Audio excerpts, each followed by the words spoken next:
my name is Tara Bentley, and I'm the Executive Director for the Indiana Association of Home Educators, otherwise known as the IAHE. And my name is Courtney Nalen. I am a homeschooling mom of two who also works full-time outside of my home and a volunteer with the IAHE. Together, we're your co-hosts for Season 2 of the Homeschool Indiana Podcast. We'll be here each week sharing information to help you homeschool, keep you updated on what you need to know, and have some fun along the way. So let's get started. Hi, everyone, and welcome back. So we are here for Season 2 of our podcast, Homeschool Indiana. And if you listened in the intro, we've got a slight change. So Cindy Briggs was my co-host for Season 1, but Season 2, I'm really excited for you guys to get to know Courtney Nalen. So welcome, Courtney. Thank you. I am really excited to be here. I love podcasting. I love it. You love it. Well, that's why I knew you'd be the perfect person to help me for Season 2. And to our listeners, they may have heard you because you did do an episode on Season 1 where you chatted with Cindy about your resource center that you're in today. I can see you on the video. Yes. You are sitting in your resource center. Yes, it's so fun in here. This is currently the bookstore, and we've got all kinds of great things. It's just been a lot of fun. I'm in the kids' corner, so I love all the bright colors. But yeah, it was great to be on the podcast with Cindy. I love talking about it, love supporting the homeschool community. So this is just perfect just to be here now. Well, I'm thrilled you're going to be with us for Season 2. So that is great. And you are so what part of Indiana are you in? Tell everyone. I am in the southwestern part in Evansville. I always say that we're right on the line, like we're a hop, skip, and a jump from Kentucky. So as far southwest as you can go, there I am.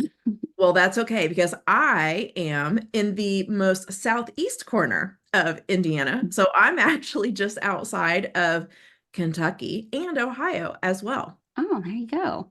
Man. So we're representing two different parts of the state. Now you are, That's right. of course, one of those, well, how should I say this? Oddities. You're one of those counties that is on Central Time. Yes. Yes. Trying to maneuver things with people is an exceptional challenge, a personal growth time sometimes of trying to communicate and say, no, where are you? I'm in Central. And pretty much everybody's like, no, I'm in Eastern. Okay. So I don't actually know the answer to this question. Are you a native Hoosier? I am. I was born and raised in Evansville. I left for 3 years to go to college in Florida and went there for music and don't do that anymore. I mean, I do music, but not as a career. And then I came back home. So it'll be fun because I want to, if you're listening to our podcast, I want you to tell me if you are a native Hoosier or you've been here for a certain amount of time. So I am not a native Hoosier. I'm a native Buckeye. So I come from Ohio. We moved to Indiana, in 1998. So it's been a while. But when we moved here, this was before Indiana did daylight savings time. And it was so confusing to me because they referred to it as fast time and slow time. Mm-hmm. Did you grow up with that? Yeah. Sure did. I know. Thankfully, it didn't last very long, and now most of the state does daylight savings time. But I always found that very confusing. Yeah, I never knew where I was going, what time it was going to be. I feel like that every time the time changes. I'm like, about the time I feel good, then we change again, and I fully support not doing that anymore. Not doing daylight savings? That's right. I don't want to do any of that. I just want to stick to it and stay with it. Well, we'll give a shout out to our friends in Hawaii and Arizona then, because they don't do that. That's right. So. High five to them. Okay, so let's let everybody get to know you better. So I'm going to let you share why you came on to Team IHE in a minute, but just tell everybody a little bit more about you personally and your family and how you got into homeschooling. Sure. So I am married. I'm about to celebrate my 20th anniversary this December with my husband. And then I am a homeschooling mom of two. I have a high schooler and now going into this year, a middle schooler. I am not prepared for this, but I don't feel like I've been prepared for any of the seasons of my life. So we just keep going. and we just pray our way through it.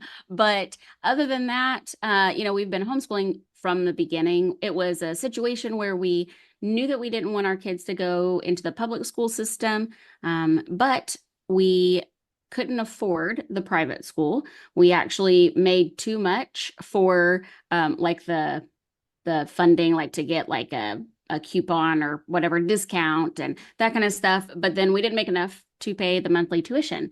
So we really had no other option that we felt like at the time. And really there was no other option for us now looking back. And so we decided just try it 1 year at a time. And then here we are. So I do work full time. I work 24-hour shifts. And so that also fills up our time. Our schedule for school has to look a little bit different or a lot different from most people. It doesn't mean that I do not stress over it because I do that every year, but we just keep going because we know that it's what we're supposed to be doing. And now we just know that we're going to keep on doing it. So we do homeschooling. I work full time. I do have my own podcast of ironically, imperfectly Pollyanna podcast. And I just think it's really important for people to know that you do not have to be perfect to be a homeschool mom. And actually, please don't even try to, because you will just fail miserably. You might as well just embrace the imperfections. And so, yeah, that's just kind of where we've been going every year. We try different things. We do different things. We try to be present with each other. And I just try to spend as much time as I can with my kids to see what their needs are and make sure that they're being met. So that's where we're at. Well, that's awesome. So I think that, it is really important. So one of the things we have said here on the podcast is we strive to keep it real. And that's how I knew you'd be a great addition to the team for season 2, because we don't strive for perfection. We do strive to do our best, and we don't always make it. So I love that. And you work full time. You said 24-hour shifts, but you did not tell people what you do. Yes. So I'm a paramedic. I've been in EMS, emergency medical services, since 2002. I don't know how to do the math anymore. It's been so long, but here I am. That's why I see you don't even have to know all the things to homeschool. But I started in 2002 as an EMT, got my paramedic in 2008, and I've worked for rural and urban services. And so, yeah, I do those types of shifts all the time. I trade shifts so that we can be off for co-op. And as my kids have gotten older, it's been nicer because they're capable of doing things whenever I'm at work. So, but yeah, I work in the medical field. That's great. I love it. So, okay. So that's about you and your homeschooling. And I'm sure we'll get to learn more about you going forward and working full time. So here's the question. Why did you join Team IAHE? Well, Tara asked, and I said yes. No. There you go. And then other people asked, and I said, okay, I suppose there's power in numbers. And so I'm on, and I always joke that I find it hard to say no to things. I've had to learn how to say no to a lot of things over the last several years. But whenever I feel passionate about something, then I know that it's at least worth looking into and seeing how I can be involved. And my very first conference ever for homeschooling was a conference for IAHE up in Indy. And I was blown away. I was overwhelmed in all the right ways. And I was sold. I was like, this is incredible. And so from there, I just started looking into IHE as far as okay, what else do they have? I love researching. I love information. And so I'm always looking, my brain rabbit trails all the live long day. So I look things up, and I just kept on coming back to the website and all the resources and the Facebook group. And it was so helpful. And because we've been homeschooling, and even in the route that we got started, I felt like my passion for supporting other homeschoolers continue to grow. I want parents to know that they can, in fact, do it, They just need the right resources. And so I found myself locally doing events and curriculum sales and talking to people and answering questions. And so it just kind of like made sense. Why would I not come into like an official partnership of volunteering? Right. Because, and I love that, the IHE is specifically volunteers all across the state of Indiana. I love other resources. There's tons of other resources out there, Right. but I love that our state team focuses on those of us that live here. And I've always loved how responsive the team is anytime I've had a question, or I've had somebody else ask me a question. So I go off looking for the answer. And I love the desire and the willingness for people within the team to walk alongside of you, no matter what it looks like, even if it's just to encourage you or if it's to help you get through, some unknown situations. So yeah, it just made sense to me. Why would I not just come alongside of them whenever I already love telling people about homeschooling and what the resources are? So it made complete sense, and I love it. I'm so glad that I did.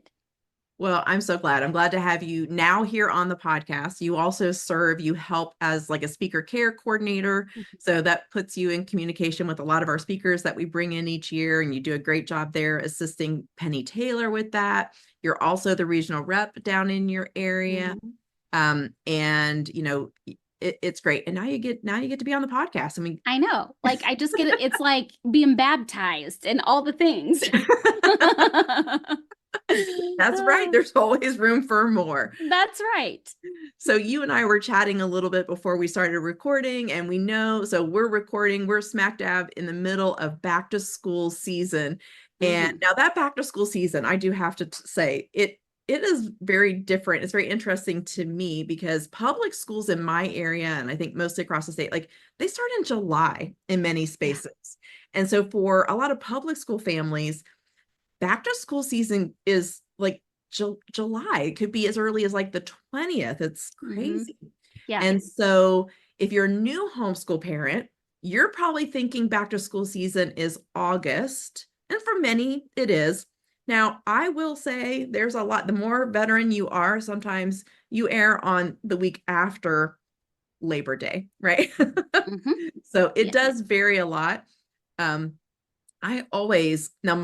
memory of starting school was always the Wednesday before Labor Day. So we're recording a little bit early, so we're not quite there yet, but it can vary a lot. But so what are you seeing in your area in this whole back to school season?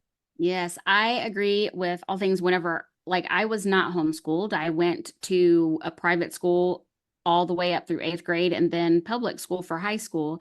And I feel like every year we always talk here locally about how, like, I feel like they're going back to school earlier and earlier. And it's kind of like with the holidays where like you're not done with Christmas and they're putting out like Valentine's stuff.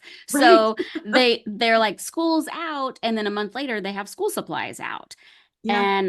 And we're all thinking like, already? Why do we have those out? Although as a homeschool parent, I love seeing them because that's a lot of fun. I also love that because we hold off to get school supplies, we can get them whenever there's all the clearance sales. So then we can just come up and scoop it all up. I love it. So, and for us, we do, our family does year-round schooling, so we can take breaks whenever we want. And that works out for us really well for the most part. But we do typically enjoy jumping in more heavily after Labor Day. We go on vacation and do all the things. Right. But then outside of that, I know here locally there's a lot of people asking that are like coming into homeschooling for the first time, or they have littles that aren't quite old enough. So they're starting to realize, oh, maybe I need to look into it a little bit. And so they're asking questions about, curriculum, what the days look like, what schedules look like. There's always the big question every single year of, but how will they socialize? And I used to be like, offended or like I would get defensive the first several years, and now I just kind of giggle because if you homeschool for any amount of time, especially around here, the community is so huge and there's so many things that you can actually find yourself being involved in too much, and you have to, again, say no to things. And so there's a lot of people that are asking about that. They're enjoying kind of like switching ideas, running ideas back and forth. We have co-ops that are either just finishing up their registration or they're getting ready to have registration for the new semester or the new year. There's a lot of sports groups that are getting started. And also, I think it's exciting whenever I see moms come in and they're looking to start like some type of a class or a small group or something. And there's a lot of moms that have started doing that. And I think that's fun because they see like, hey, I want this for my kid. There's nothing available. I'll do it myself, which is how everything gets started. Right. And I just like, I have to hold myself back from joining, but I fully support them starting it. And I think it's exciting.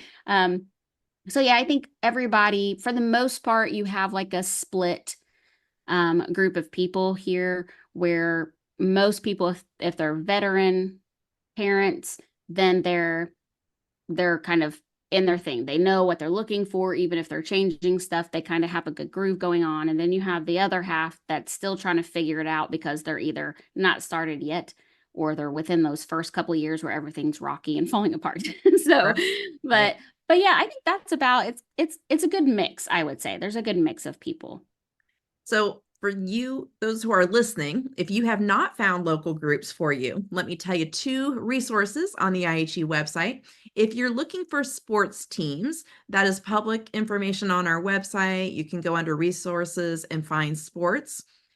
If you have a sports group that's not listed, let us know. We'd like to add it there. And then secondly, if you're looking for support groups and co-ops, you can also find that on our website, but it's not public because we value the privacy of homeschool families overall, and we want to make sure that, we're protecting contact information for local groups. So you do have to be a registered user on our website, and then you will have access to see it. They're organized by region. The IHE has divided the state up into 17 regions. Lots of people, depending on where you live, you may want to look at 2 different regions and just make sure you're finding something. But that is a great way to find local connections. Actually, our third resource would be people often pop into our Facebook group and ask for it. And sometimes you can find resources there as well. I was thinking about that too. I was like, I'm glad you said the thing about Facebook because I was like, and there's the discussion group and I love it, especially if you're not going to be easily overwhelmed because it covers the whole state. Yeah. You have people that will say, hey, I'm having this like get together this Saturday, but you got to see where they're at because they may be like 3 hours away. And you might still want to do it. But I love that you can get on there and ask or even search like the keywords for co-ops or groups, or if there's a subject like a play group or nature group or field trip group or something like that. I love that. There's so many great things. So yes, you never know if the right person is going to see your post. That's the downside of the Facebook group because it's so busy. I think we're like 12,000 people in the group. Yeah. So, maybe do both. Make sure you also check the list on the website because then you'll see everything that we do have already published, but you can check the group as well. Yeah, absolutely. And I love that because like this is the perfect time for people to get on there and check it out because like to check out the list on the website and to get into the discussion group because everybody's excited about a new year. It feels fresh, that kind of thing. And everybody feels a little bit of sense of renewing and hopeful to like find something that works. And I think that is it's so, I wouldn't say ironic, but timely is the word I think I'm looking for. So it's very timely because we feel like everything is new, a new school year, looking at new resources that we didn't know were there. And then we come to season 2 of the podcast and we are like all renewed as well. We're like, okay, all the things. So my question for you is, why don't you just share like a few things that maybe that we can be excited about coming up, maybe some sneak peeks about things that are going to be discussed on the podcast?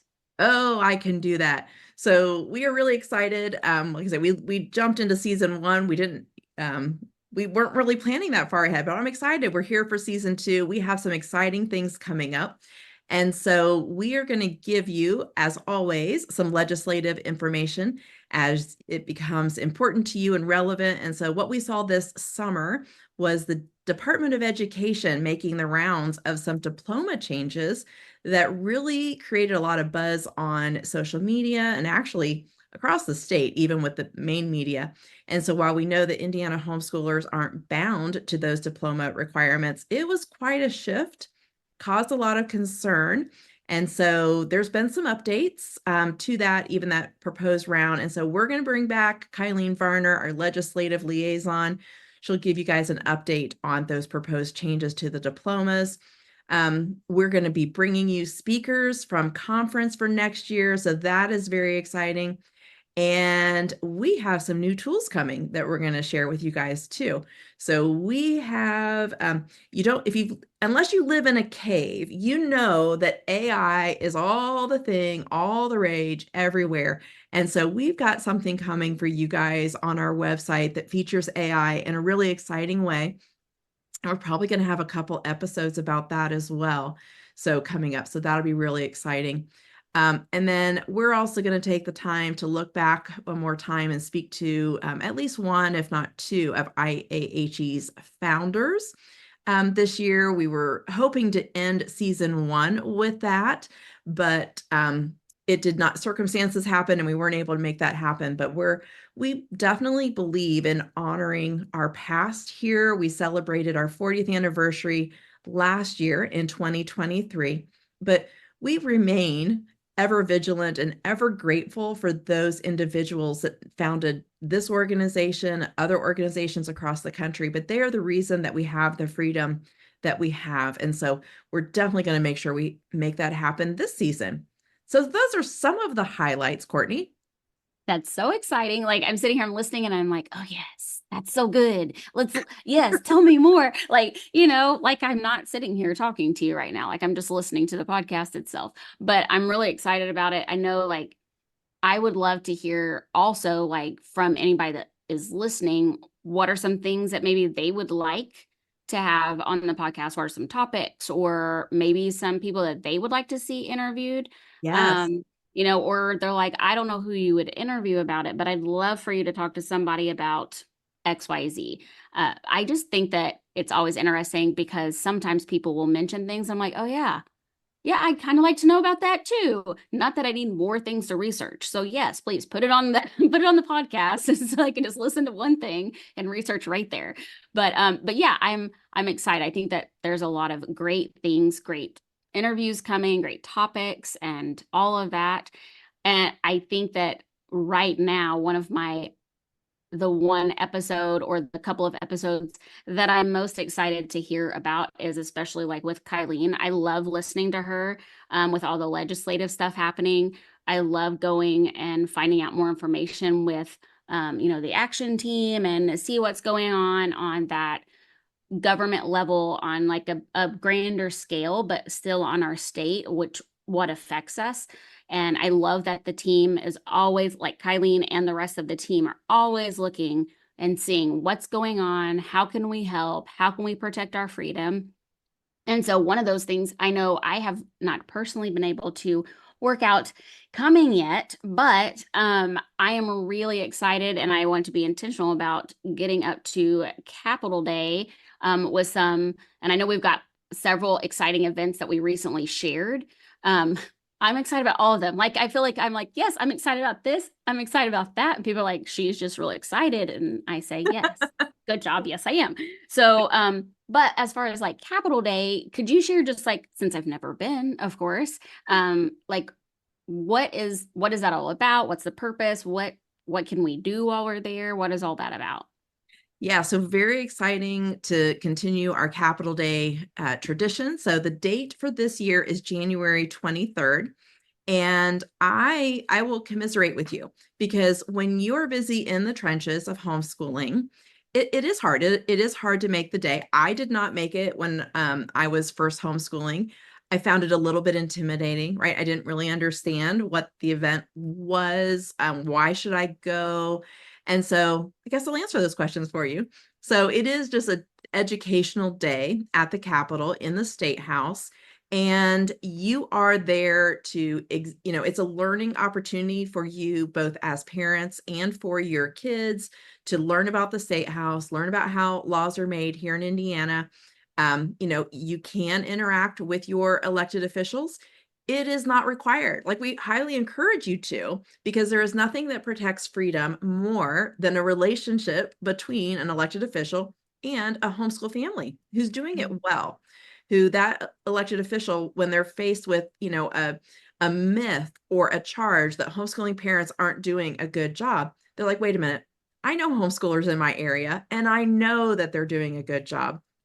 So we do encourage you to reach out to your legislators at home or during this event. But when we come together in numbers, when we come together as a large group in the State House, it matters. It shows our reach. It shows that we care about freedom. It shows that we're active and that we're watching. And so I highly encourage you to come. We make it's very reasonable. It's $5 per family. So just to cover basic expenses. But basically, you just come to the State House. There's a day of events. We usually have some presentations on the main stage there in one of the atriums. Pretty low key.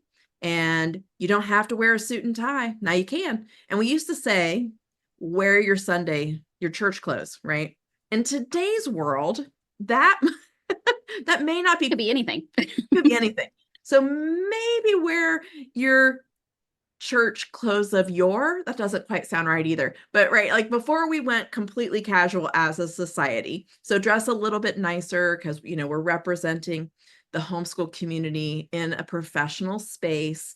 But those details will be coming, and there's usually activities for kids, different things for them to see and do. So it's appropriate for all ages. We try to have things for younger people. You may only be able to, hang out for a couple hours when your kids are younger, because it will be easier for older kids to concentrate and follow the whole day.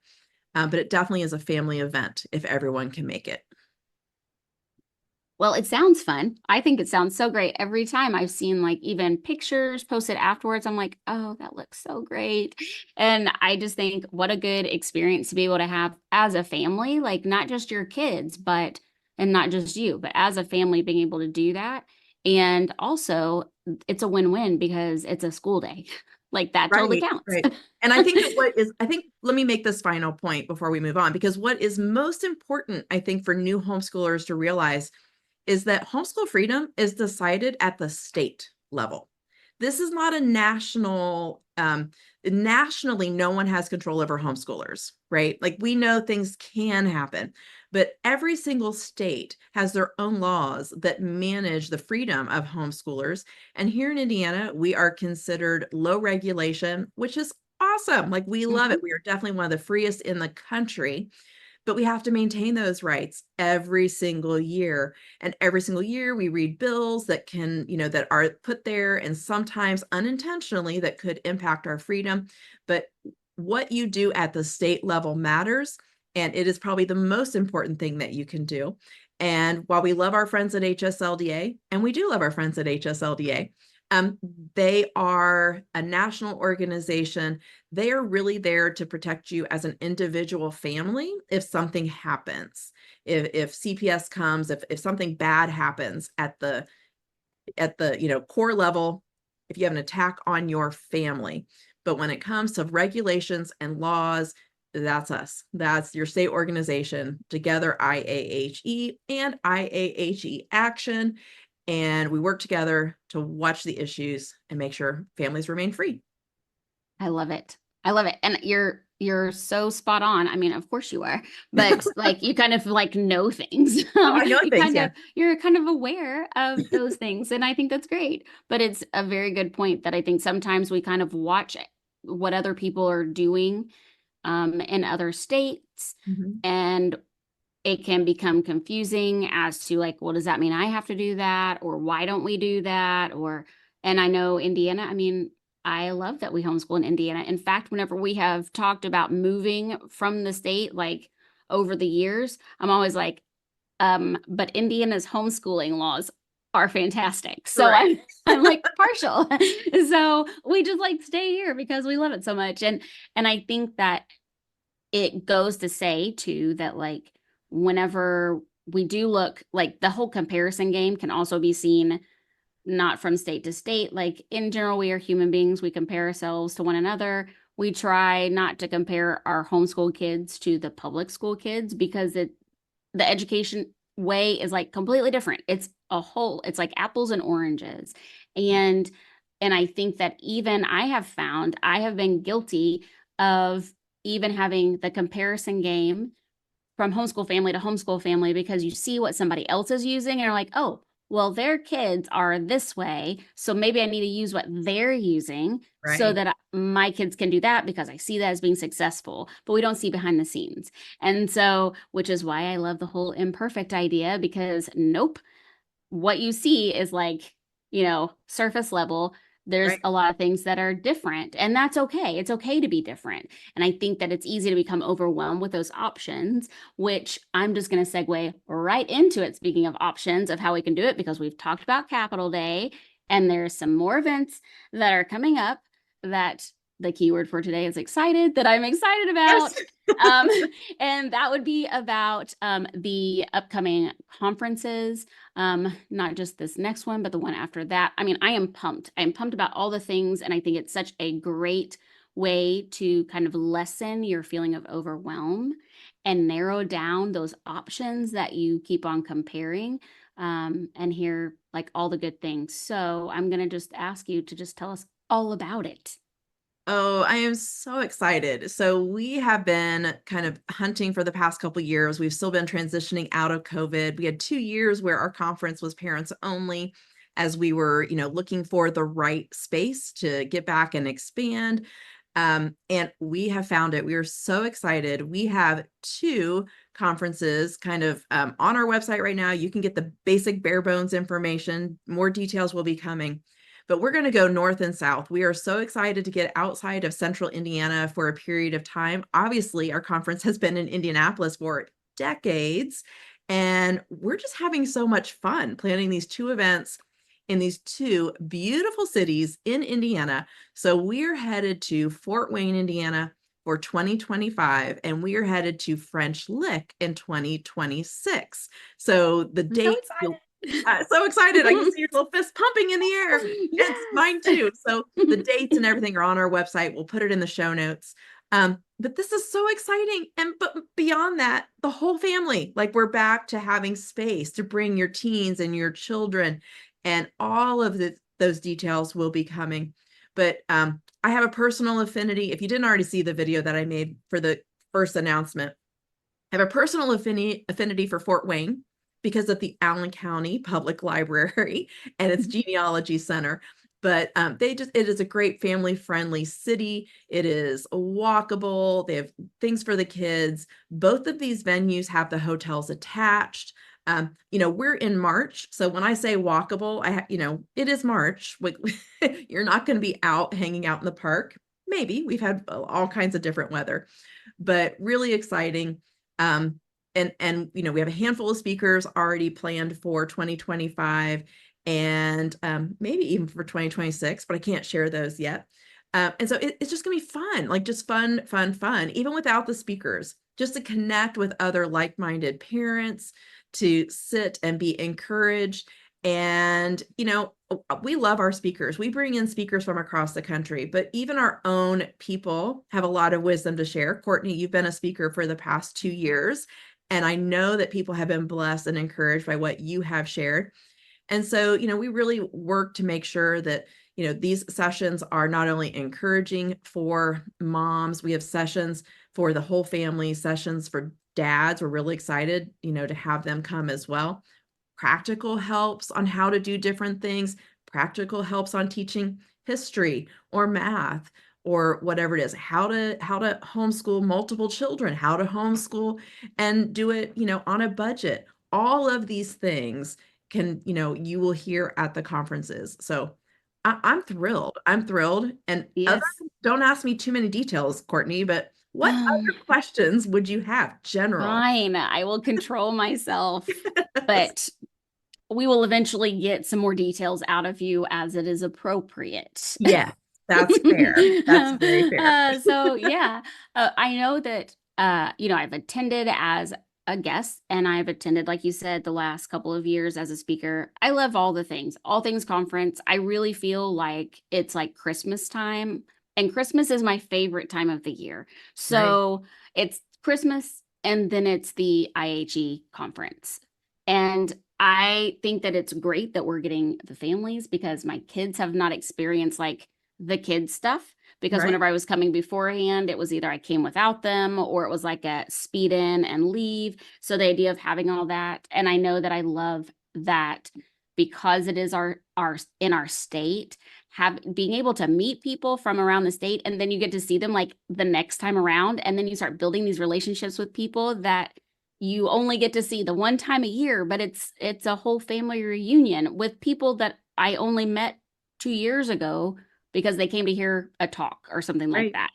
So, and my question, I guess, so, well, some of this stuff I can't ask too many details. So I'm gonna have to control myself. But You can ask, I just don't have to answer, right? okay, yes, that's true. You'd be like, I can neither confirm nor deny. Maybe I'll Yes. say, since I can see you, I can be like, blink twice. Oh, okay. um, I do you guys have like, is there a theme yet for the next conference? Have you guys decided on that? So no, because so we used to every single year. That's a great question, actually. So every single year we used to have different themes and different logos, and it was fun because we used to have like art contests and different things, but we actually haven't done that since COVID. Mm. We've tried to keep it really simple and focus on the main things. And we kind of renamed the event after COVID, and it's the Parenting and Homeschooling Conference, because parenting is really the core, right? Like we can give you all the homeschool information, but parenting is at the core. Homeschooling is relationship driven. And so if there's a theme, I guess that would be it, just talking a little bit more about homeschooling in a more holistic approach of the family and what that looks like. Yeah. So how's that? Is Yes. Yeah, that I good? like it. I mean, yes, that's good. That's a good answer. Um, Okay.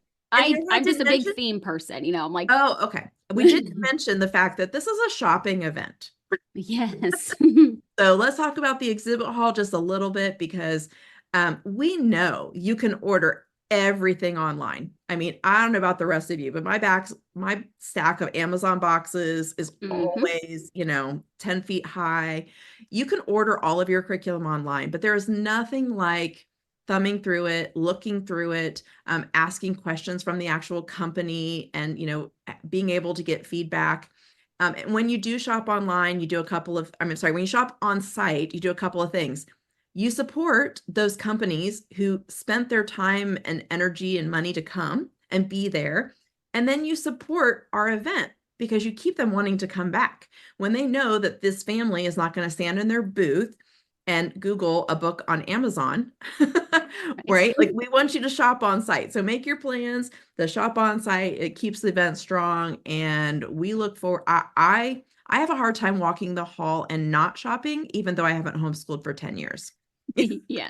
I always feel like, even like this past year, whenever I went, I was like, well, I already know what we're doing for curriculum, but I need to go just in case I'm missing something, or just in case I want to add something. And I will say, there are always like those people that are vendors that you recognize them immediately. They're bigger names, they're people that, you can find. But I even love, especially those ones that you may have just completely gone over because they're not like considered a big name, so they're not talked about as much. And you can find some really, really interesting resources and tools to be able to use with your family on different subjects or activities. I love that a couple of years ago, I got to meet an author of a book series. I bought the series for my son, and the author was there. And because I met the author, that's what made me want to buy the books. and they signed them, every single one for my son. And he thought it was the coolest thing. So I think that's cool. You get to meet the people that either are parents that are using it or they're the creators, and you can pick their brain, you can get encouragement and put your hands on it. There's so much more to say for seeing it in person than just getting on there. But don't get me wrong, I too have a lot of Amazon packages. Yes. So, okay, so let's give a shout out. Yeah. Whose books did you buy? Brian Davis. And it was 2 years ago, and it was right before, like 10 minutes before the vendor hall was closing, and I hadn't had a chance to go to any of the booths yet. And I ran around and I spoke to him and his wife, told them what kind of books my kid liked. And they were like, well, here you go. And so we have the 4, and then there's more to go after that, but they were just the greatest thing. And they knew my son's favorite author, and they're like, oh yeah, we talk to him all the time. And so my son thought that was even cool that I got to meet somebody that knew his favorite author, but yeah, so it was Brian Davis. Okay, so here's the deal. Like I'm so excited that was your answer because I didn't know. You and I had not shared this. Right. I'm so excited to say Brian Davis is coming back. Yes. So Yes. Brian Davis will be with us in That's 2025. awesome. So I'm so excited we're giving him this shout out. My family has followed Brian Davis so long. He was doing library events. I think he had 2 or 3 books when we first heard him at a local library. And then years later, when he first came to the IAHE, my youngest daughter actually helped him in his booth that year. And so shout out to my girls and Brian, because my youngest got to work the booth with Brian years ago. And that's awesome. I'm so excited because in just emailing with him last week, he has 50 titles now. 50. No.